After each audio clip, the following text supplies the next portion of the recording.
Precisa do microfone? Se precisar eu banco, não tem problema. Oi.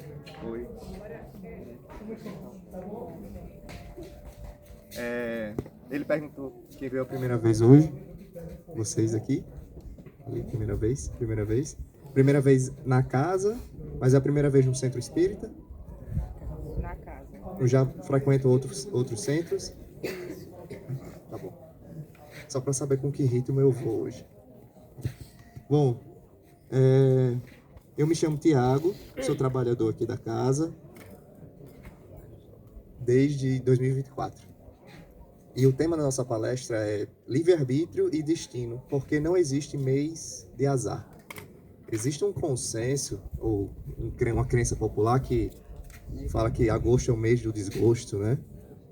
Ou é o mês que as coisas dão errado, né? Mas para mim nunca foi verdade. Quer dizer, já tem um tempo que não é. Em agosto, nasceram meus 2 filhos, são de agosto. Você também? Ó, só pelo seu nascimento, Aninha. Da sua filha? Pois é. Assim, é o quê? Meu neto. O neto também. Tem um lado difícil que são todos leoninos, né? Pois é. Aí tem esse lado. Então.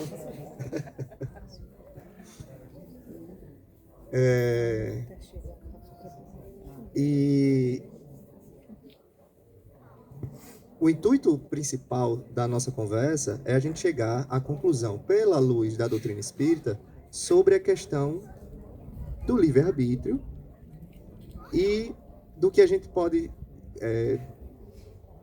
socialmente, culturalmente, chamar de sorte ou azar, ou aleatoriedade, ou destino, todos esses conceitos que, quando a gente está distante do conhecimento da doutrina espírita, a gente fica à mercê de umas forças que a gente não conhece, que a gente não tem ideia, e isso causa uma série de prejuízos para nós.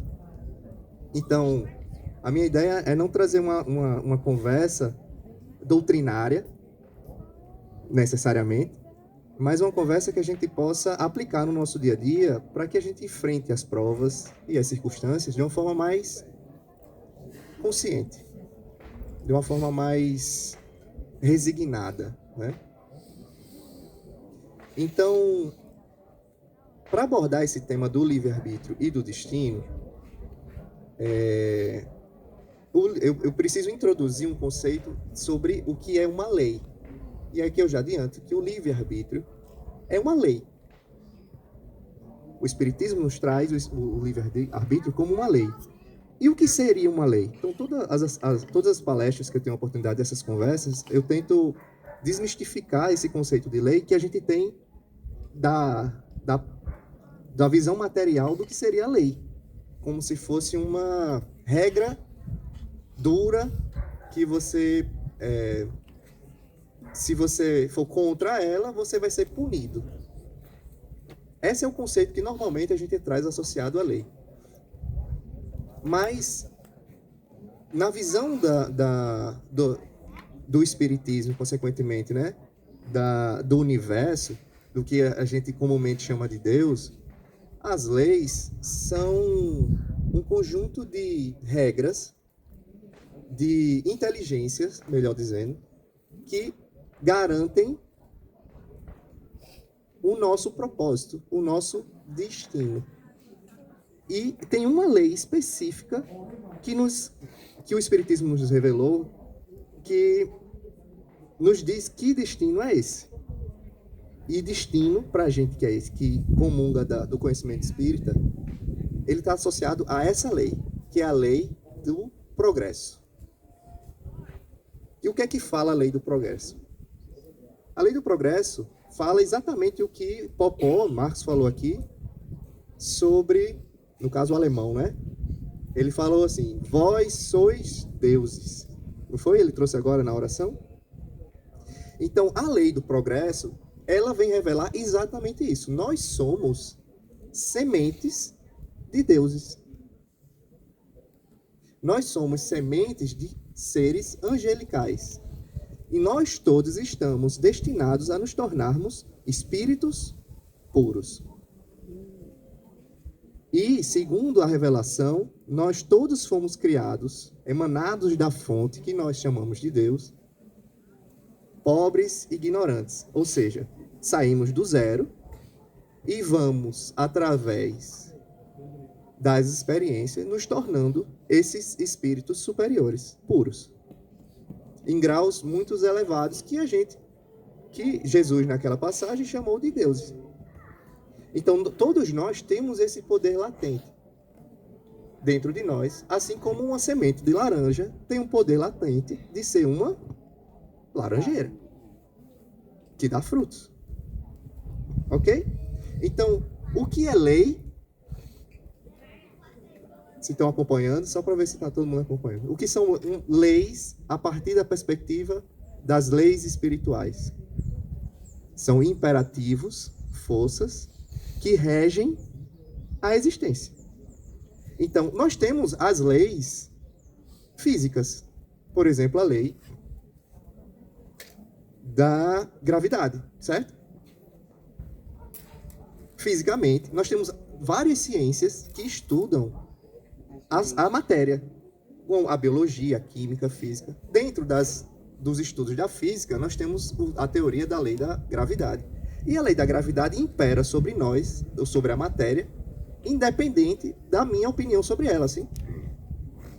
Tá lá. Se eu me chatear com ela, ela vai se importar? Não vai.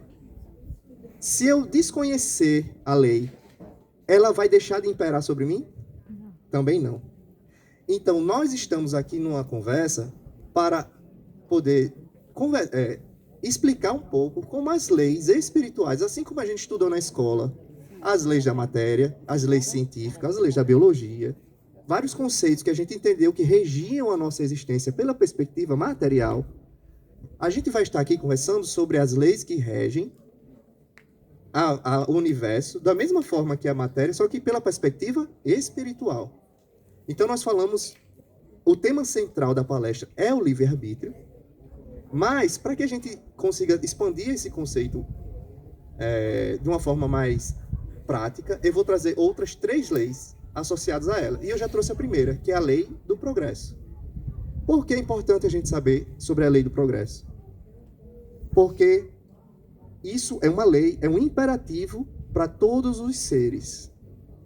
E não só para nós, seres cientes. Mas tudo está regido por essa lei. Os planetas estão evoluindo. Os animais estão evoluindo. As pedras estão evoluindo. Tudo está sob a regência dessa lei. Portanto, muitas das questões que nos afligem estão associadas à infração dessa lei. Quando nós estagnamos, nós estacionamos em nossa vida, nós estamos infringindo essa lei do progresso. E a vida tem os seus mecanismos para fazer com que a gente destrave. E um desses mecanismos é a segunda lei que eu vou falar hoje, que é a lei da causa e efeito. Sem a lei da causa e efeito, seria muito fácil para a gente estagnar. E quando eu estagno, eu estou infringindo a lei. E a vida, ela não vai permitir isso. Eu tenho que seguir a lei. A lei de causa e efeito faz com que você, a partir das suas ações, receba um feedback da existência, da vida, para que a gente avalie as minhas decisões, as minhas escolhas.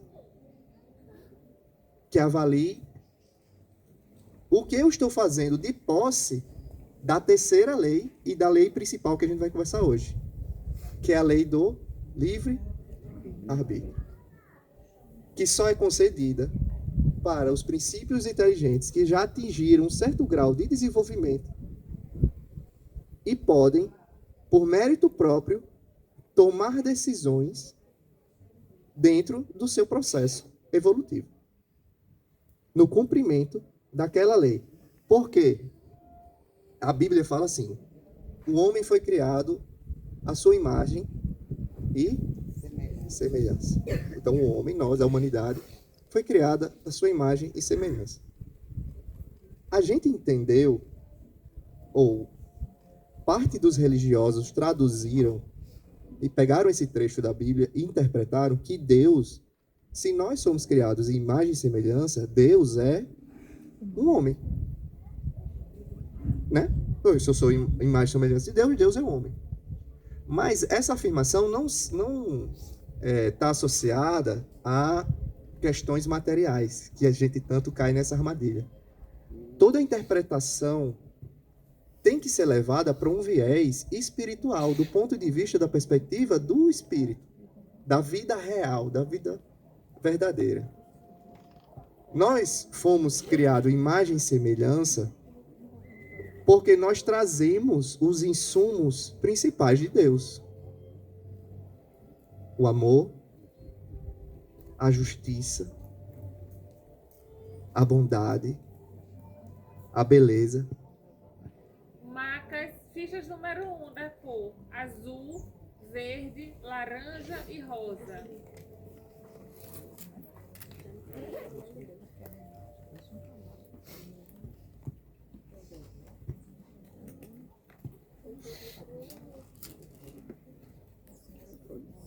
Eu estava onde mesmo? Tá. Nós somos criados em imagem e semelhança e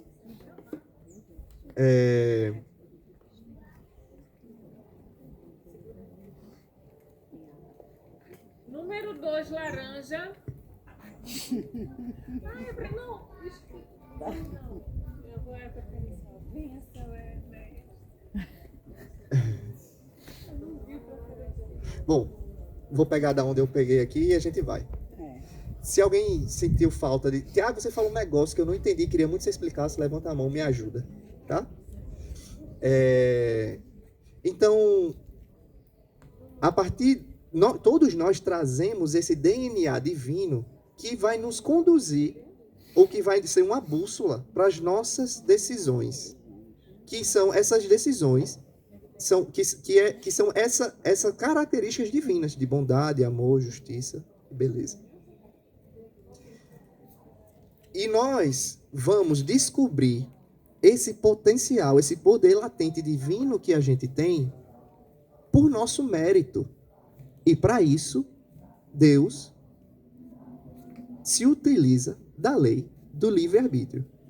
Porque se ele não o fizer, nós não seríamos imagem e semelhança. Nós seríamos máquinas que programa e ela executa apenas aquilo que está lá pré-definido. Então, a lei do livre-arbítrio nos aproxima de Deus, porque ela nos permite desenvolver esse poder latente que nós temos por méritos próprios, por vias próprias, nas formas que nós quisermos. E quantas formas existem de se manifestar essa aproximação ou de espelhar Deus? Quantas formas existem? Qual é o tamanho de Deus? É o universo. Infinitas possibilidades. Infinitas possibilidades. Por isso que é possível a gente ver Deus em tudo.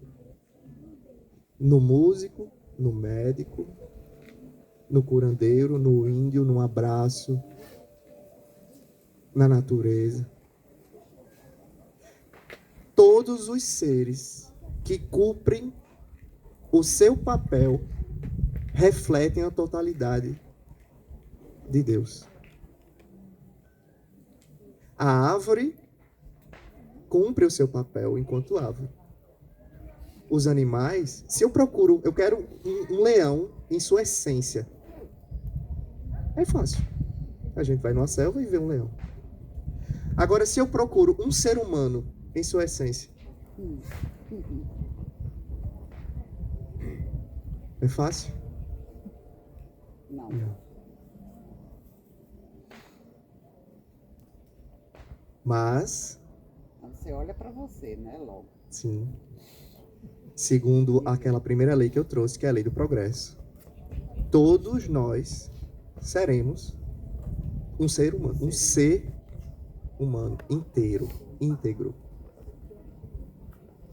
Provavelmente não veremos um neste planeta de expiação e provas, não veremos um no mundo regenerado, mas à medida que nós formos evoluindo nessa escala moral, nós vamos chegar lá.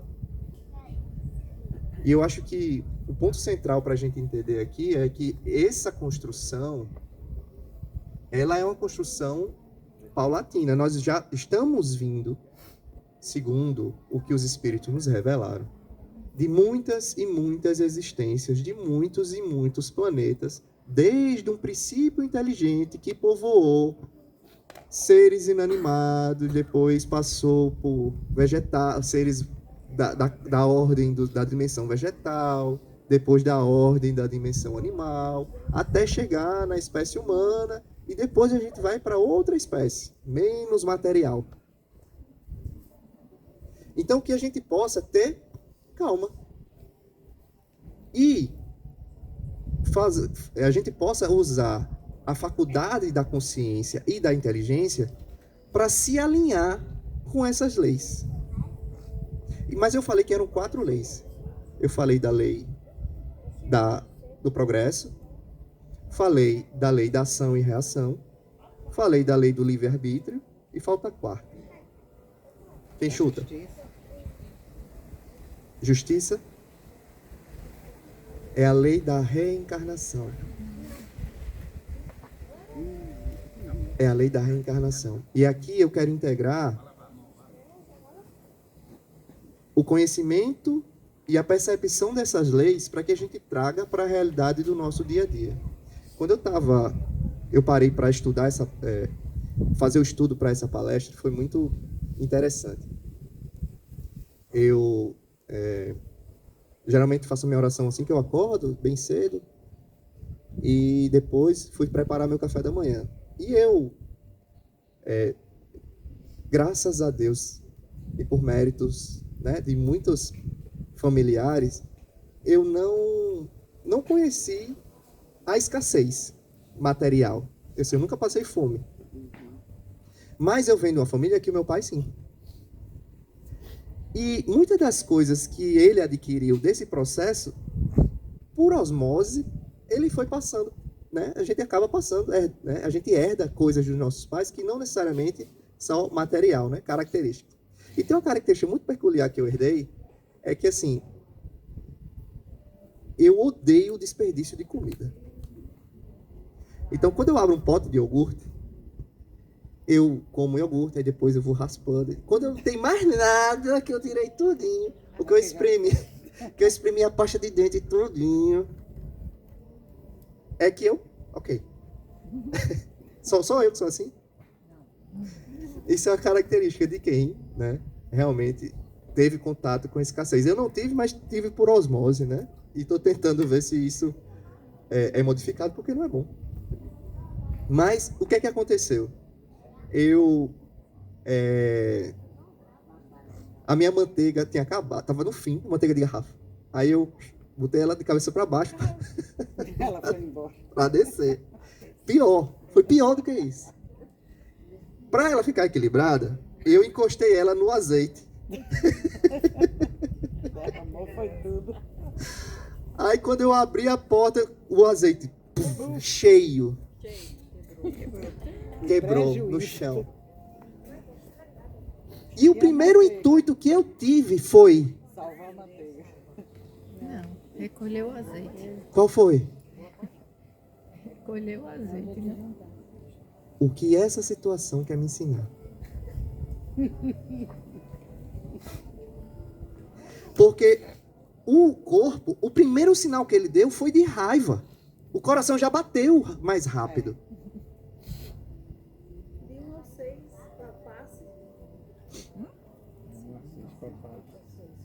O coração já bateu. A vontade já vem aqui de xingar. Não é? Desgraça. Só que imediatamente eu vinha do estado de meditação, né? Então assim, eu estava ali e eu disse, pera, porque nada acontece por acaso. Quem está de posse dos conhecimentos espirituais abandonou essa visão de aleatoriedade, de azar e de sorte. Porque isso transfere a responsabilidade para algo externo. E isso, mediante essas 4 leis que a gente conversou brevemente, não acontece. Está acontecendo algo ali que está me ajudando a olhar para algo que eu estava infringindo ou não percebendo uma das leis. E aí, na hora, eu entendi que aquilo ali seria o exemplo que eu ia trazer para essa palestra hoje. Porque o simples ato da garrafa quebrar não foi falta de azar. O passe número 7 tá aí?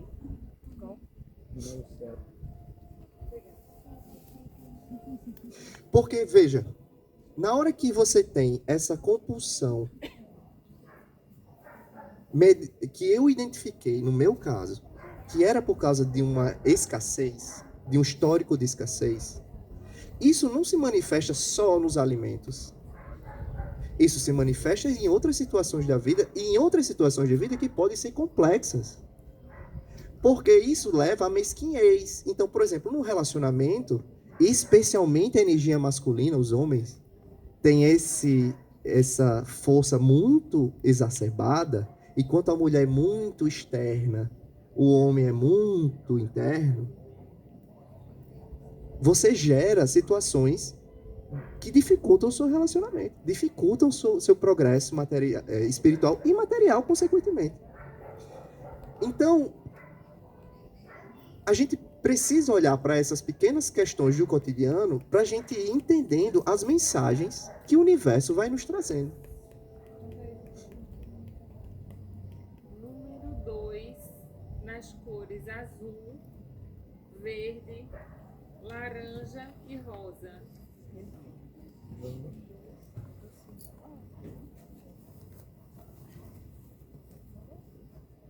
Muito bem.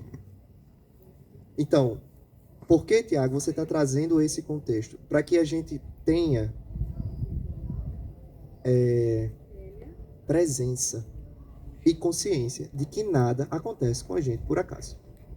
Para que a gente extraia da situação algo que eu preciso ver. Porque se o universo fala comigo, eu não vejo. Aí ele vai falar de novo. Só que se você não viu daquela forma que ele falou a primeira vez, ele vai fazer o que para você ver dessa vez? Ele vai aumentar a força. Aí eu não vejo de novo. Aumenta a força. Eu não vejo de novo até uma hora que a gente entra pelaquela porta ali. Pelo amor de Deus, socorro.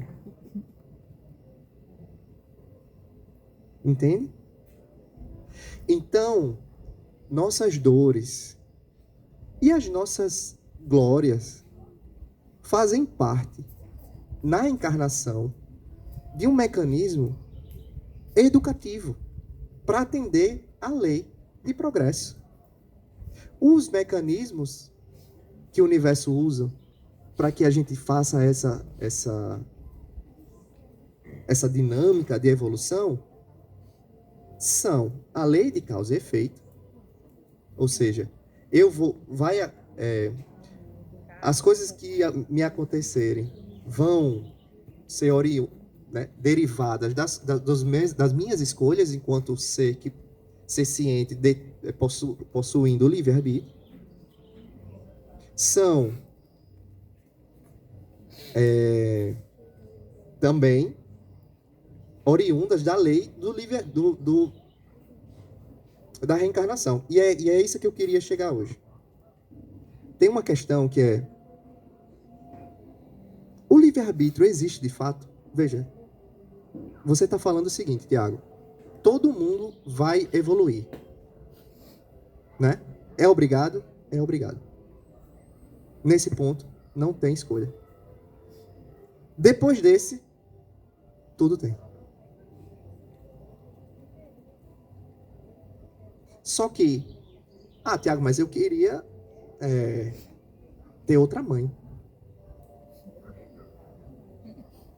Não queria ter o sexo biológico que eu tenho. Não queria ser brasileiro. Como faz? Onde é que está meu poder de escolha aí? E aí, o que a doutrina vai nos trazer é que boa parte do exercício do nosso livre-arbítrio, lembrando que o livre-arbítrio é uma lei que impera sobre seres sencientes que têm já um certo grau evolutivo. Os animais não têm o livre-arbítrio que a gente tem, por exemplo, porque eles não têm um grau de evolução para isso. Eu, às vezes, penso que nem muitos de nós nem teriam. Eu acho que eu, às vezes, queria abrir mão dele. Senhor, escolhe aí, porque eu não estou sabendo usar, não. O passe dá 9, 10, 11, 12, 13, 14. É o 14. Emendou logo tudo. É que boa parte do lindo, né? Boa parte do nosso livre-arbítrio, ele é exercício antes da gente encarnar. É por isso que eu queria trazer a questão da reencarnação.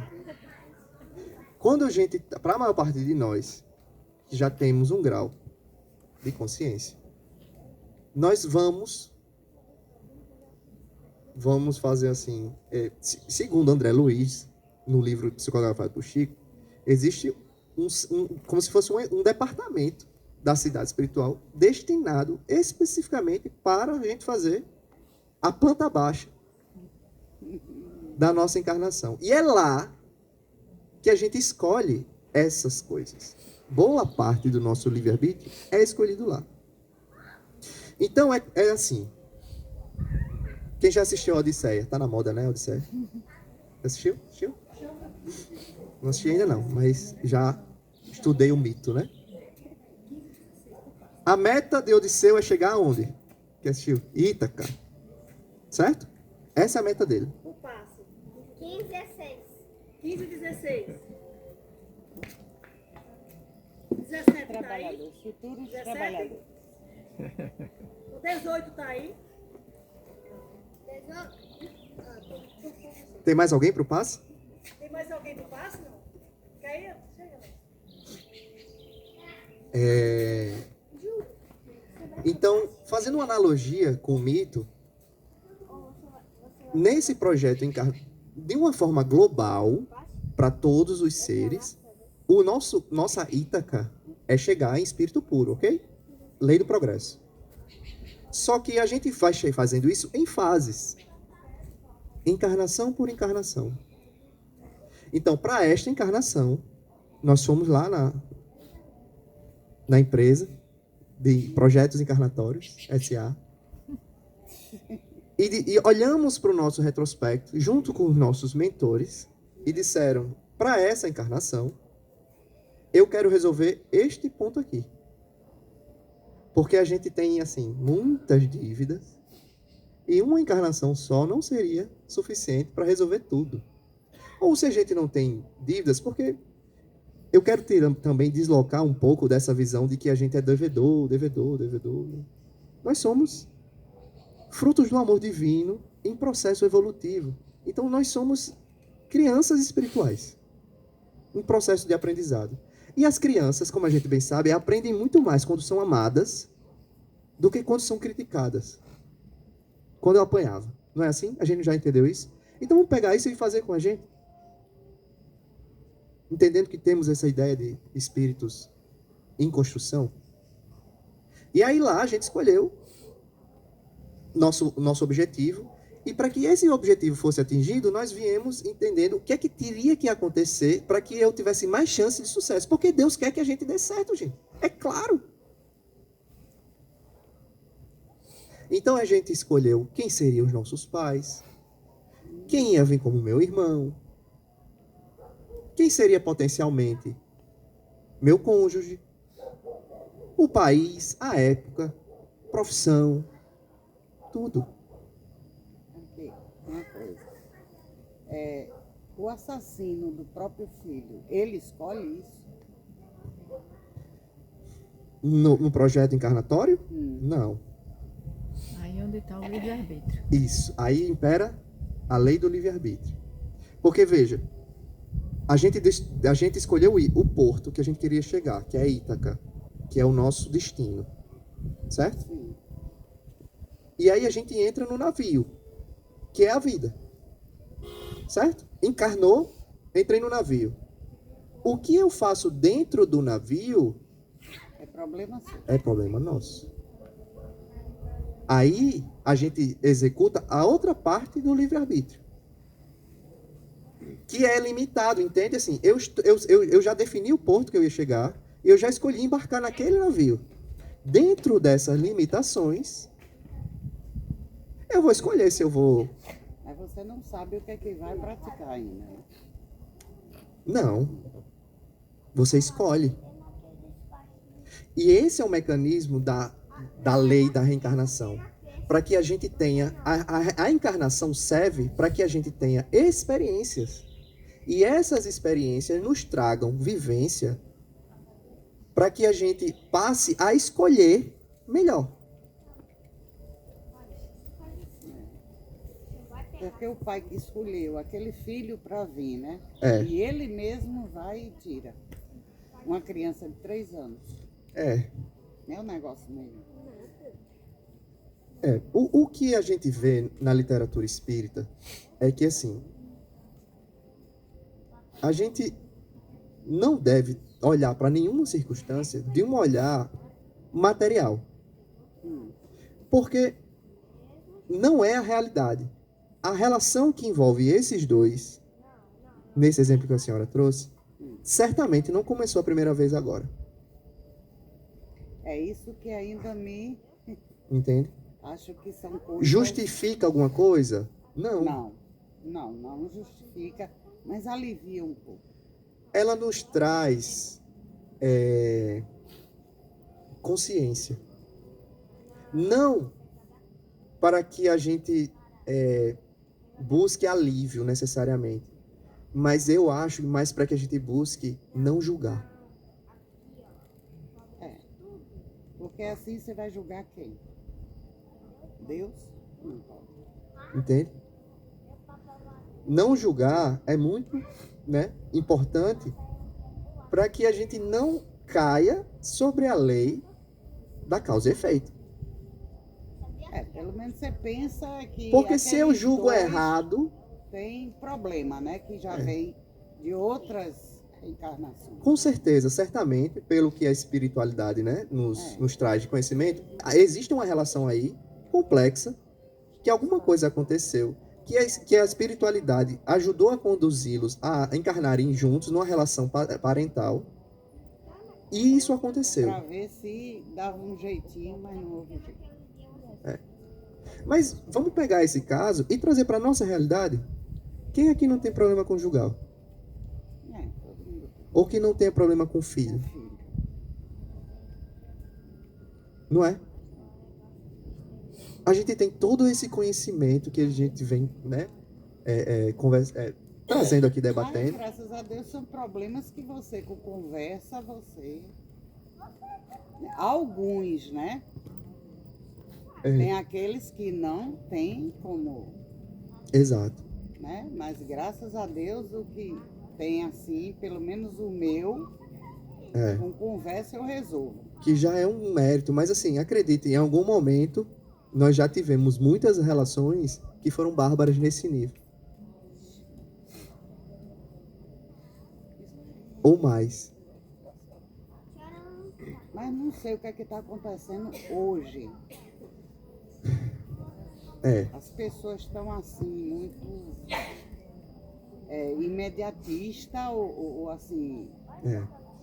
E Parte do que está acontecendo hoje, a gente pode acreditar a um processo que a espiritualidade nos traz sobre a transição planetária. Mas isso é parte, né? O que eu acho, na minha visão limitada das coisas, é que o que acontece hoje é que a gente ainda né? Nós somos espíritos imperfeitos. Enquanto espíritos imperfeitos, nós temos a brutalidade, o orgulho, o egoísmo, a vaidade. Mas até a natureza tá assim, Acelerada, né? Sim. né? Não, eu já escrevi, já deixei por aí. Já dei alguém. Mas a natureza, assim como tudo, está sob regência dessa lei universal da causa e efeito. E eu acho que, na minha visão, Chega a dar medo, viu? nós estamos causando muito mal à À Terra. natureza, né?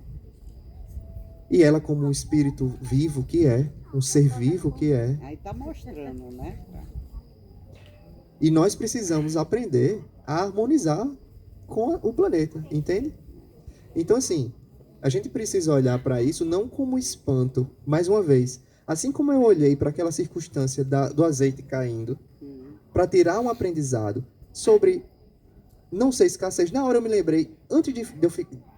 É muito rápido esse pensamento. Mas assim, caiu, veio a emoção. Pera, por que essa emoção veio? E aí eu pensei muito rápido. Tiago, é R$30. R$30 é dinheiro e eu faço jus ao valor, porque eu trabalho para ganhar aquele dinheiro. Mas, graças a Deus, eu cheguei a um momento da minha vida que R$30 não vai fazer uma diferença impactante na minha vida que justifique uma forma de pensamento ou uma emoção que me traga uma depressão momentânea. Porque na hora... Entende? Porque é nessa circunstância, porque assim, a emoção, ela é algo efêmera, né? Tá ali no campo energético. Passa logo? Não. É esse o ponto. Passa logo se você ressignifica ela logo.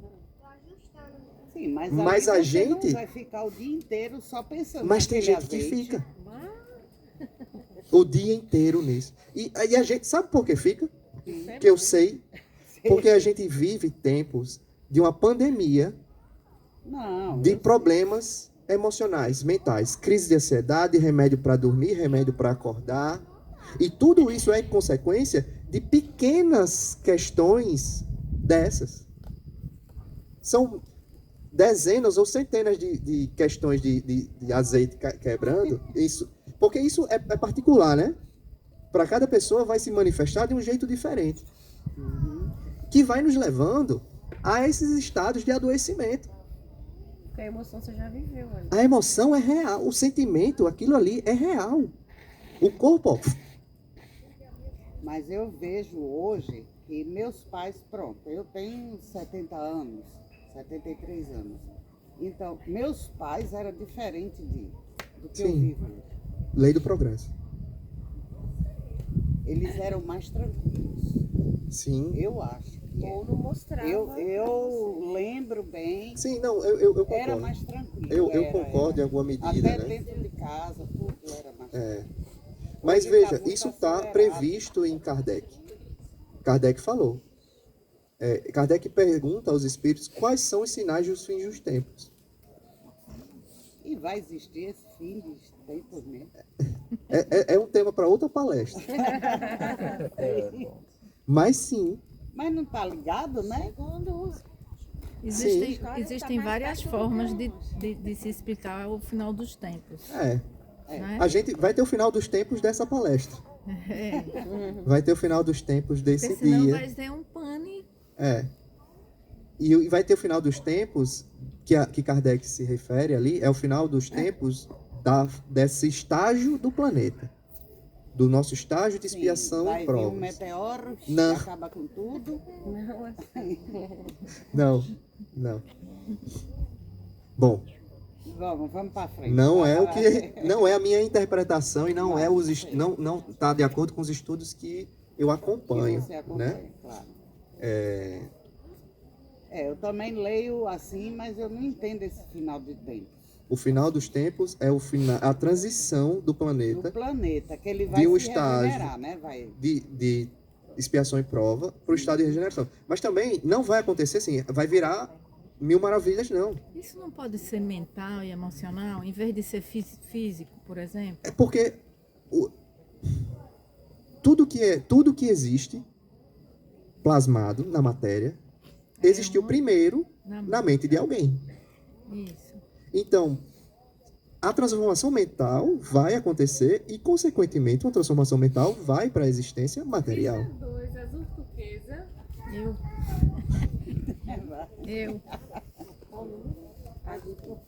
Só para deixar claro que o mundo regenerado ele não é um mundo de mil maravilhas. Ainda vai existir as imperfeições. Ainda vai existir o mal. Só que assim, o que Kardec traz na escala de mundos é que no mundo que a gente vive, no tempo que a gente vive, o mal prepondera. É como se fosse 70-30. 70 mal, 30 ruim. Hoje em dia tá Bom. parecendo que acelerou. Né? E Não. o mundo regenerado é um mundo meio a meio. 50-50. Entende? Vai existir um pouquinho mais de bondade. Que já é um mundo muito melhor. Melhor do que o que está. Que eu acho, na minha interpretação pessoal, nós já vivemos o mundo regenerado. Porque pensa assim, na natureza não existe interruptor. O interruptor é uma criação artificial. Sei. Na natureza, tudo vem em ciclos transitórios. Quando vai escurecer, quando a noite vai chegar, o sol vai se pôr, ele vai ficando menos claro, menos claro, menos claro. Aí daqui a pouco vai ficando mais escuro, noite. Abrupto, né?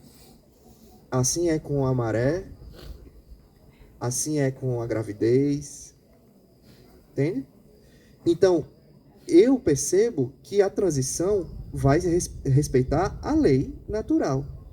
E quando vai amanhecer, não tá escuro, escuro, escuro, noite, dia.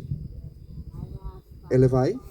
Vai aos poucos. Então, é como se os raios solares, eles começassem a emergir. E ele começa a chegar primeiro para alguns. Os raios da regeneração já começaram a chegar. E eu acredito que já chegou para muitos de nós. E por que, Tiago, você acha isso? Porque quando eu ainda caio na besteira de ler um jornal, eu vejo o quão aquilo é distante da minha realidade. Não, deixa que eu faço. Entende? Se você pegar o de 4 horas da manhã, o de 6, é só a repetição. Sangue, brutalidade, assassinato, golpe. Ali parece que você não vive naquele mundo. Entende? Parece que você não faz parte daquilo. Recebi amor da minha família. Recebi um bocado de chinelada também.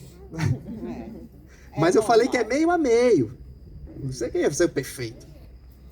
O mundo perfeito não tem matéria. Os mundos superiores não têm matéria. E é o quê? Matéria densa, né? Assim, tem matéria rarefeita, que eles chamam, né? É a matéria perispiritual e vai ficando rarefeito até a gente se desfazer da necessidade da matéria. Espírito puro não precisa mais encarnar. Sim. É porque o negócio é muito complexo. Hã? É meio complexo. Você acha? Vamos tirar a complexidade, sair da questão doutrinária para trazer para a prática do dia a dia. Do dia a dia. Para que serve, Tiago, esses conhecimentos? Eita, eu estou me sentindo importante, viu? Primeiro, diante de qualquer circunstância, observe. Aquilo ali é um instrumento da divindade, da espiritualidade, do universo, de Deus, queira o nome que você queira dar, para lhe trazer um aprendizado, especialmente aquilo que me causa dor e desconforto. Nós temos um cérebro dual, um cérebro ligado à nossa parte material e um cérebro ligado à nossa parte espiritual. Esse cérebro material, ele quer duas coisas: expandir o prazer e diminuir a dor. É isso que ele quer. Se você tiver que ficar buscando novidades, se arriscando, esse cérebro vai ligar o sistema de alerta o tempo inteiro.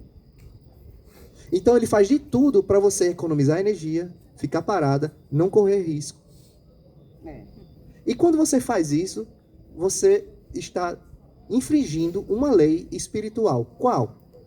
De progresso. A lei do progresso. Posso chamar? Pode. Nem estava ali vendo, vou beber água. Número 3, verde e azul.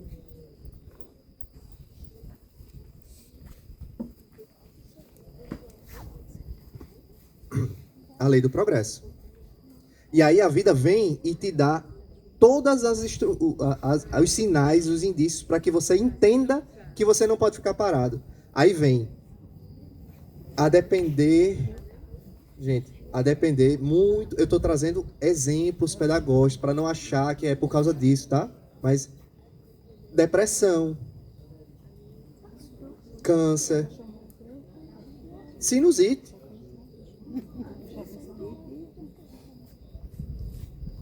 Sinusite é pesada. Briga, qualquer coisa. Porque às vezes você tem, sei lá, eu vou pegar o meu caso.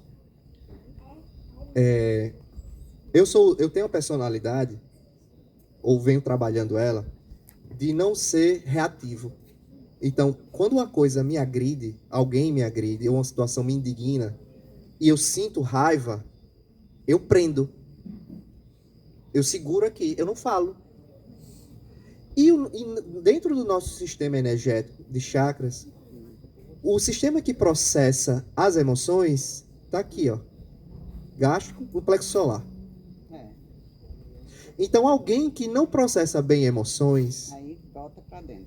vai ter um problema de fígado, se for ligado à raiva. Vai ter um problema de constipação, obesidade.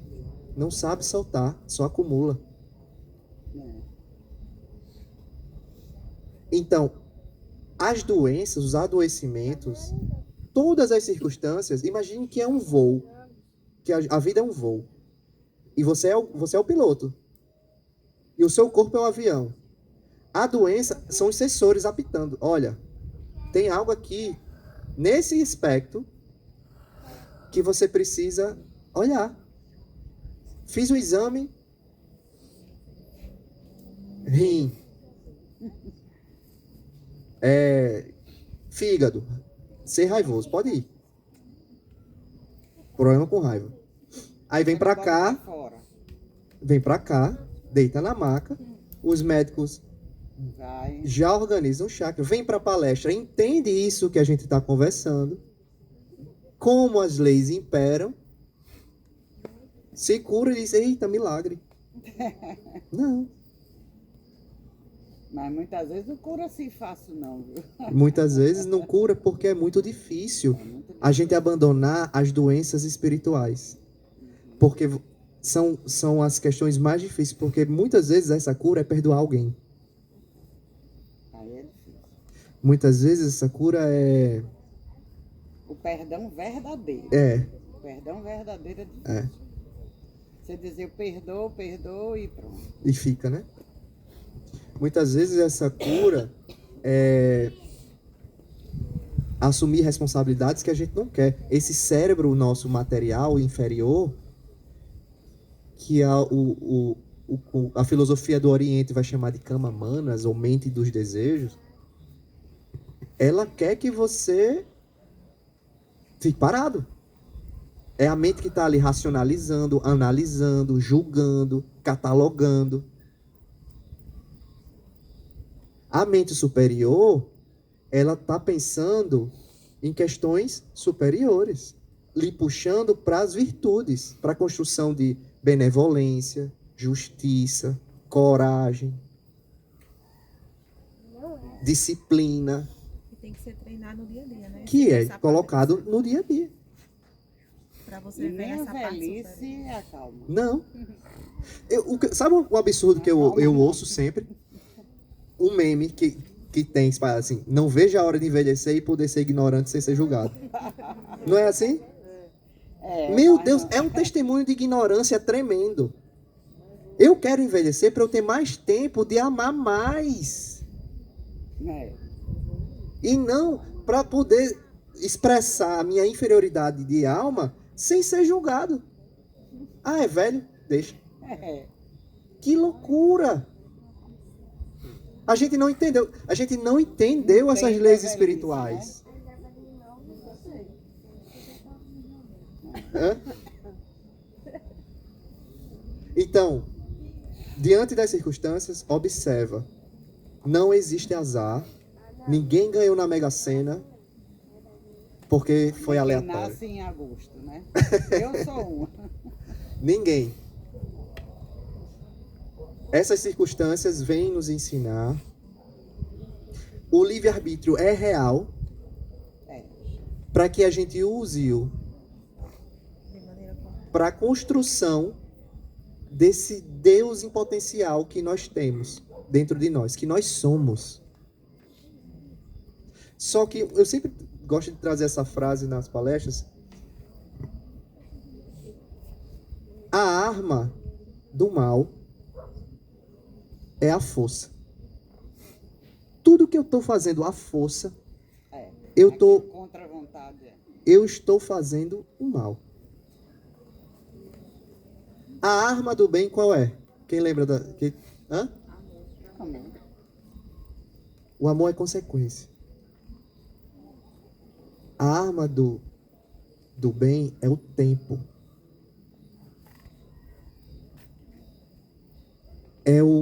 É através do exercício do livre-arbítrio, em muitas existências, pela lei da reencarnação, que nós vamos cansando de ser maus.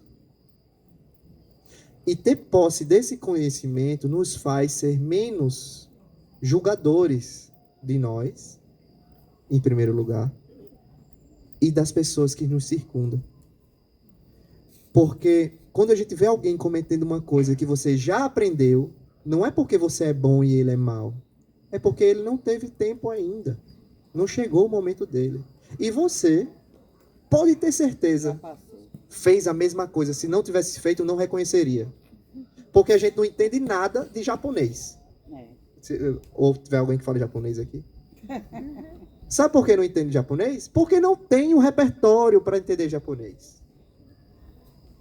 Eu tenho repertório para ler português e olhe lá, muito mal.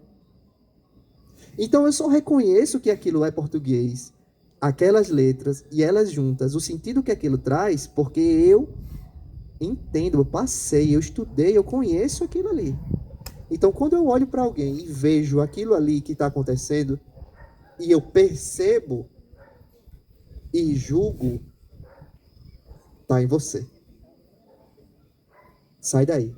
Viu? Só percebo. Sai daí. Sai do julgamento. Ok? Bom, deixa eu ver se eles querem que eu diga alguma coisa final. Não. Alguém tem dúvida? Quer comentar alguma coisa? Então, gente, obrigado. Tem uma pergunta. Vamos. Eu escutei também, já li, que o livre-arbítrio, ele representa cerca de 5% das nossas escolhas e não mais que isso. E, conforme você disse, a gente escolhe os nossos desafios no plano espiritual. Então, fazendo analogia com o barco, né? Uma vez que a gente embarca naquela embarcação, a gente vai ter muita limitação para sair daqui. E 5% às vezes parece muito pouco para a gente se mexer, né? Dentro daquilo que a gente está. Então, assim, às vezes eu tinha antes uma impressão de que, pô, livre-arbítrio. Ah, não, mas a gente está amarrado por um monte de outras coisas. Então, esse 5% me parece pouco, não me parece pouco? Eu acho que você deve ter ouvido isso de uma forma figurada. Porque o que eu estudei sobre livre-arbítrio é assim, o livre-arbítrio, essa liberdade percentual, ele é proporcional ao seu avanço moral. Entende o que isso quer dizer? Quanto mais evoluído moralmente e intelectualmente um ser, mais você tem de livre-arbítrio. Por quê? Quando você dá muito poder, liberdade, para um espírito com pouca evolução moral, você constrói bombas atômicas. Entende? Então, essa limitação, ela é proporcional ao adiantamento moral dos seres. Deus vai liberando, né, o universo, essas circunstâncias vão liberando esse espaço para você explorar a maneira de se juntar à unidade, a Deus, ao Uno, à medida que você vai ganhando moralidade. E moralidade é capacidade de amar. É capacidade de não causar mal. Entende? Porque se você tem muita liberdade e muita intelectualidade, você vai fazer besteira. Estudando para a palestra de hoje, eu li uma questão que ele falava como a prova da riqueza material é difícil por ser. Porque você vem com muitos recursos. E quase ninguém consegue passar pela riqueza sem grandes comprometimentos. Porque aí você vai infringindo a lei de ação e reação. Se você causa muito mal, você vai ter que fazer o quê? Muito bem. Vai reparar muito bem. Vai ter que fazer muito bem para reparar. Aí eu tava pensando, caramba, todos os ídolos que eu tenho, ídolos no sentido homens, seres que eu admiro, ninguém teve uma vida fácil. Como foi a vida? Você conhece a história de Chico Xavier? Dura. Do começo ao fim. Mandela. Dura. São Francisco de Assis. Jesus. Puxa. Todos eles vieram com grandes comprometimentos materiais. E a gente vem, né, numa expectativa de que... E eu não estou fazendo uma ode à pobreza, não, nem à dificuldade material. Eu estou dizendo que, da perspectiva espiritual, as conquistas materiais não servem de nada. 3 turquesa. Por que não servem de nada? Porque essas questões materiais não são levadas. Cai o seu corpo. Pô, olha, passei a vida toda cultivando um corpo maravilhoso, físico. Tô aqui, 90 anos trincado. Morreu, comeu, acabou. Morreu e show. Você quer dizer, Tiago, que a gente não deve buscar exercício físico? Não. Eu estou dizendo que você deve buscar o exercício físico, deve ter um corpo saudável como um instrumento de construção moral, porque um corpo saudável vai lhe permitir viver mais, servir mais, ter mais equilíbrio, adoecer menos. Não por ego. É instrumento. Assim como a riqueza é instrumento. Porque também desencarnou, não vai levar nem 50 centavos. Olha. Nem a roupa do corpo. E a gente perde a vida, muitas vezes, juntando ou negando, ou criando karma, escassez, 10 minutos raspando o pote de iogurte para não ficar nada lá. Enquanto eu podia estar servindo, estudando, sei lá. Porque se eu faço isso num pote de iogurte, eu faço isso com muito mais coisa. O azeite. Eu não vou esquecer o azeite. Mas essa Quando eu olhar pro limitação azeite que eu agora. estou me referindo, a gente não Tem? de novo, E ele? aí você vai, derramou o se azeite. depara com a mesma situação, puxa, de novo, É. de novo. E provavelmente a situação de novo já veio de outras vezes. De novo, terceira vida, a mesma coisa. E aí, Tiago, a gente só vai perceber que essa questão material não tem nada, assim, a gente só desprende, literalmente, quando você passa por uma situação difícil, no qual você percebe que esse material realmente não vai lhe tirar daquela situação. Então, assim, você, tipo, daria tudo para resolver aquela situação, né? Perfeito. Ou para sair daquela situação. Perfeito. E aí é quando a dor E aí vem, é né? quando a dor vem, e aí é quando você aprende literalmente. Eu vou compartilhar aqui um com vocês. Estão me ouvindo? Não queria falar. Tá ouvindo ela? Estão me ouvindo? Não. Mas eu vou levantar o tom um pouquinho. Quando eu tenho uma filha hoje, ela tem 13 anos, mas quando ela estava completando dos 4 para os 5 anos, ela desenvolveu eu não gosto de chamar doença, mas um problema de saúde físico, por nome de alopecia areata. Não sei se alguém já ouviu falar sobre isso. Que é uma perda uma queda de cabelo acentuada, que não é só um fiozinho, é uma acentuadíssima, como se tivesse irado na cera, digamos assim. E ela em formatos circulares, que vai progredindo, que vai juntando círculo com círculo, e aí, dependendo da intensidade, tem pessoas que perdem uma grande parte do cabelo, do couro, né, do cabelo na cabeça, mas tem casos que evoluem para alopecia totalis, que perde todo o pelo, e alguns casos são irreversíveis. Então ela tem de 4 para 5 anos. E aí, lógico, a gente se desespera como mãe, como pai, e aí vai naquela busca, porque ainda é algo muito pouco falado, pouco estudado, apesar de ter bastante. Aí aqui em Natal a gente não conseguiu de imediato profissionais que pudessem nos dar suporte nisso. Aí vem todo aquele drama, tipo, faz exame de... E uma criança de 5 anos, você está dentro do hospital, sai para descartar qualquer outro tipo de diagnóstico de câncer infantil ou de qualquer outra causa para se descobrir a queda desse cabelo. E na minha filha, ela foi fechado o diagnóstico que era emocional.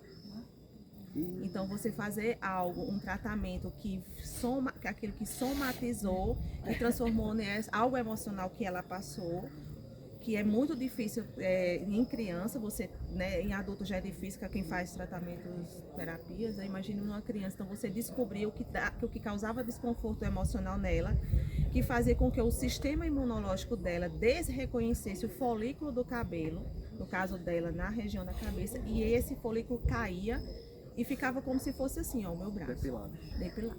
Então assim, foi assim muito, então é nessas horas onde você trata de um problema físico, não vou chamar de doença, mas eu não gosto de chamar, mas um problema de saúde no qual você não tem muitos recursos para tratar e que o recurso principal é algo emocional numa criança de 5 anos, e aí começa toda uma batalha, uma busca. Então é nessas horas que você vê que o material... Quer dizer, você, naquele momento, eu poderia ter todo o dinheiro do mundo para comprar um remédio caríssimo, mas que não ia resolver. Por quê? Porque não era só trazer o cabelo de volta. Era tratar o emocional e, principalmente, antes de tratar, descobrir, identificar o que era que numa criança de 4 ou 5 anos estava afligindo ela, para trazer essa parte fisiológica para ela. Então, assim... Na época ela tinha de 4 para 5 anos, hoje ela tem 13 anos. Então assim, foi uma batalha muito... Hoje eu entendo tudo, mas foi uma luta muito grande da gente trazer esse conforto para ela, para que o emocional dela ficasse... Aí veio as ajudas de profissionais, óbvio, porque a gente precisa uma boa terapia. Até hoje ela faz a terapia, o acompanhamento com a mesma psicóloga. E aí a família teve que se envolver. Eu tive que abrir mão de toda uma carreira profissional, porque ela precisava, o maior remédio, o principal remédio era o meu acompanhamento como mãe.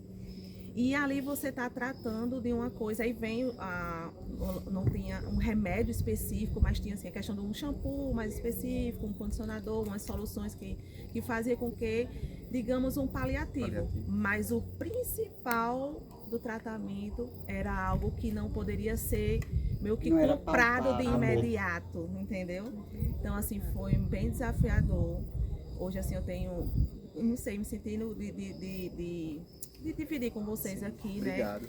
Demorou anos para poder, meses, né, para poder o folículo desse cabelo voltar, e anos para o cabelozinho crescer. Ainda tinha a questão dos olhares externos, quando o cabelo dela abria, que o cabelo dela era fininho, que o vento batia. Minha dificuldade que eu achava que eu ia ter, que era as crianças da escolinha, não foram as crianças, foram os adultos, né, da curiosidade de saber o que é aquilo, e os olhares assim meio torto quando a gente... Então assim, foi bem desafiador, mas graças ao universo, a todos envolvidos, a gente conseguiu, né, e passou. Mas assim, às vezes é nesses momentos exatos que a gente vê que a questão material não vale nada. Não vale nada. É temporário, né? Vale. Ajuda porque, né, graças a Deus, a gente tinha o recurso de ter a terapia, de ter a solução para passar, mas não era, isso era 1%. Os 99% era o cuidado afetivo, era eu ter que abrir mão de uma carreira profissional, de uma hora para outra, de uma grande multinacional, para estar ali até hoje. Quer dizer, eu não voltei para o mercado de trabalho, porque até hoje assistência, a assistência e vai passando a fase, chega na pré-adolescência, a gente continua na batalha, né? E assim, graças a Deus, ela se recuperou, estabilizou, apesar de ser considerado um problema autoimune. A alopecia areata é considerado autoimune, né? Mas a gente conseguiu estabilizar. Hoje ela, depois foi tendo pequenas reincidências, mas hoje está totalmente controlada. Estabilizada. Né?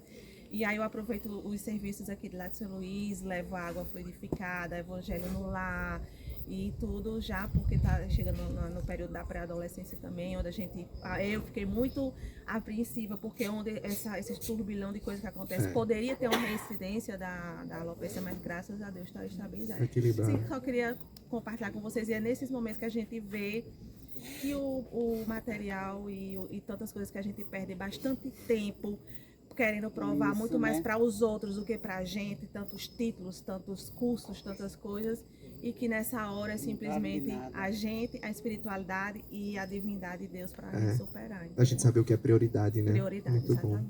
Bom. Obrigado.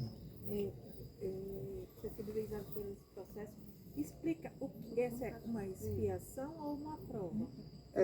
Não tem como a gente saber, sabe? E eu acho... Qual a diferença de expiação e prova? A expiação seria a necessidade de reparar um dano causado nessa existência ou numa existência anterior. Então, eu tenho uma dívida com essas leis. Eu estou expiando. A prova, eu não tenho uma dívida, mas o espírito escolhe passar pelaquela circunstância para certificar que o aprendizado que eu adquiri numa expiação está lá, está firme. Entende? Então, eu não acredito que um espírito como Chico Xavier tivesse débitos expiatórios para passar por tanta dificuldade que ele passou. No caso dele, é fácil ver que tem muitas das coisas que foi uma escolha do espírito atravessar para prova, para ser provado. Mas ele tinha uma doença no olho que causava muito dor, eu não lembro se é glaucoma, né? Que tem uma passagem documentada que Dr. Bezerra de Menezes disse que podia curá-lo se ele quisesse, e ele recusou a cura, porque ele sabia que aquilo ali era uma expiação. Ele escolheu como expiação, entende? E aí, nesse caso, qual é o principal conhecimento que eu acho que a gente deve segurar? Não importa se é uma expiação ou se é uma prova. Se é uma dívida, eu vou pagar. Se é uma prova, eu vou tirar 10. É assim que a gente tem que encarar as circunstâncias. Vou tentar tirar 10, né? Para que eu não precise fazer essa prova de novo. Entende? E é isso que um dos pilares da doutrina espírita é o bom ânimo, para que a gente, apesar da dor, encare essas circunstâncias. As próximas situações você encara com... Você entende mais... Você passa a ter um olhar diferenciado sobre as coisas. Então, assim, hoje eu vejo, tipo assim, quando eu presencio alguma situação de um pai ou de uma mãe, tipo, meio brusco com a filha, com os filhos, ou então não querem dar muita atenção, ou dando mais ênfase à carreira profissional, às vezes viaja, passa meses, e aí eu vou, né, e faço a minha reflexão, meu Deus. Tipo assim, que pena que ele só vai aprender, talvez, se passar por uma situação ou igual, semelhante a que eu passei. Então, hoje, tipo assim, pra mim, o bem-estar, assim, o que eu posso dar pra ela no dia a dia tá muito além de uma carreira profissional, de títulos, de até coisas materiais, entendeu? A gente passa por uma transformação interior. E outros problemas que aconteceram assim, outras coisas que aconteceram, tipo assim, eu olhava assim, eu digo, não tenho tempo pra fixar, olhar nisso, porque eu tenho isso que é muito maior. Eu tenho tempo pra ficar com raiva da garrafa de azeite que quebrou, né? Exatamente. Aí às vezes eu digo, se, tipo assim, coisas que aconteceram, que uma pessoa, com roubo, coisa assim, ou então com problemas bem menores, às vezes uma briga, uma discussão boba por coisas do dia a dia que não interfere muita coisa, assim. Coisas assim, aleatórias, por música, por não sei o quê, que às vezes que você vê discussões tão bobas entre pessoas, por assuntos tão irrisórios dentro do meu dia eu não tenho tempo para... Meu tempo agora é isso. E sobre o que a moça falou, eu acho assim que para mim eu tive um grande aprendizado nesse tratamento que ela passou, que foi para eu trabalhar a paciência. Literalmente a paciência, porque imagine só, o nosso cabelo normalmente cresce um centímetro, eu não sei se quanto tempo, 1 centímetro ao mês, Acho que é mais ou menos isso. Então você perde um fio desse por inteiro, esse meu cabelo aqui, quantos anos para ele chegar nesse tamanho? Sim. Aí você pega um fio de cabelo que ele não simplesmente torou a raiz, não foi um corte químico, que daqui a pouco ele cresce. E foi o folículo, então vem desde a construção lá do fio do cabelo, da parte mais, entendeu? Então assim, é muito demorado, entendeu? Então assim, quem passa por, então assim, é muito assim, foi anos, para que esse folículo que morreu, o folículo, primeira atenção, se ele vai viver novamente, entendeu? Que aí ele poderia transformar, que tem algumas pessoas aí, que alopecia totalis, que ele morre e não volta mais. Então você ter a paciência, primeiro o sistema imunológico dela, rebaixar, equilibrar. Equilibrar, que numa terapia de crianças, que em psicólogos aqui são meses, anos para ela começar a responder. Não é só com a criança, são os pais também. O sistema todo fica... Aí equilibrar o sistema imunológico, o folículo pensar em voltar a nascer, para esse folículo voltar a ser tipo não vou usar a palavrinha cravo, ele volta a ficar tipo um pontinho preto lá no fim do túnel. Para ele voltar a ficar com 1 centímetro, é meses ali. Então você tá ali diariamente, trabalhando. É muito, isso assim, vai trazer eu uma acho consciência que enorme para você e para ela, né? E a paciência, né? Assim, foi assim um trabalho realmente. E há reincidências. Então, às vezes o cabelinho dela já estava assim, regiões com 2, 3 centímetros, caía novamente, tudo de novo. Então, assim, hoje. E ela foi a minha principal. Eu tô falando demais, né, gente? E ela foi a minha principal, porque eu dizia, ela com 5 anos eu já tentava, tipo, conversar com ela, olha, filhinha, eu chamava as carequinhas. Se alguém falar sobre as carequinhas, ela disse, não, mãe, vai nascer. E ela tinha certeza que ia nascer de volta, e eu naquela insegurança, tentando passar, ser forte e ao mesmo tempo, mas já pensando lá na frente, porque a ansiedade deixa a gente querendo resolver as coisas lá na frente. Meu Deus, eu vou ter que se cair, comprar o quê? Como ela vai na escolinha e tudo. Mas assim, graças a Deus, a espiritualidade tudo se resolveu. Graças a Deus. E assim, é nesses momentos que a gente sente que a nossa permanência aqui, ela está muito além do que a gente imagina e do que a gente possa entender. Sim. Obrigado. E a gente conseguiu confortavelmente trazer alguma coisa? Eu acho que, só para finalizar, o foco não é entender se é 5, 2 ou 10. A gente tem um limite, isso é fato. O livre-arbítrio, ele é exercido especialmente antes da encarnação, no projeto encarnatório, e aqui dentro, na matéria, ele é limitado ao nosso grau de desenvolvimento moral, para que tenha uma contenção e a gente não... Até a nossa própria espiritualidade não permite ir muito, porque senão o objetivo da encarnação é que a gente evolua, é progresso. Se a gente começar a fazer muita besteira e eu começar a causar muita problemas expiatórios, é possível que a espiritualidade antecipe. E tá bom.